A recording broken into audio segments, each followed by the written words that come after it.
गुलाब के फूल का बेटा एक दुष्ट जादूगरनी थी।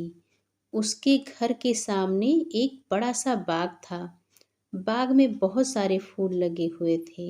एक महिला उस घर के आगे से होकर जा रही थी। उसने सुंदर गुलाब देखे। उसने सोचा कि मंदिर में चढ़ाने के लिए एक फूल तोड़ लिया जाए। लेकिन जैसे ही उसने फूल तोड़ने के लिए हाथ आगे बढ़ाया, जादूगरनी आ गई। वह चिल्लाकर बोली, रुक जा मूर्ख महिला, तूने मेरे फूल को छुआ है। यहाँ किसी को भी मेरे फूल छूने की आज्ञा नहीं है।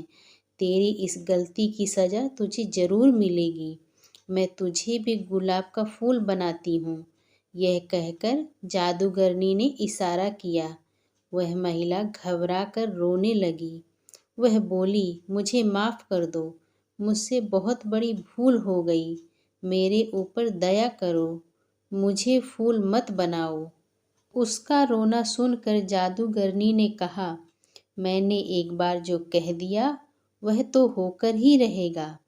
मैं इतना कर सकती हूँ कि तेरी सज़ा थोड़ी कम हो जाए। आज पूरे दिन तू इसी क्यारी में रहेगी और रात होने पर ही अपने घर जा सकेगी, लेकिन सुबह होते ही तुझे यहाँ वापस आना होगा। यदि ऐसा नहीं हुआ तो तू अपने घर पर ही एक फूल बन जाएगी। इसीलिए सुबह होते ही यहाँ आ जाना। हाँ, अगर तुझे किसी ने यहाँ के फूलों में से पहचान लिया तो मेरा जादू टूट जाएगा और तू हमेशा के लिए जा सकेगी। जादूगरनी के इतना कहते ही वह महिला गुलाब का फूल बनकर एक पौधे से जुड़ गई। रात होते ही वह वापस अपने रूप में आ गई। दिन भर धूप में रहने से बेचारी परेशान थी। वह देर रात अपने घर पहुंची। घर पर सब परेशान थे। उसने पूरी कहानी अपने बेटे को सुनाई। उसके बेटे ने कहा, माँ, आप सुबह वहाँ वापस चली जाना। मैं आपके कुछ देर बाद आऊँगा और आपको पहचान लूँगा। आप बिल्कुल चिंता मत करो।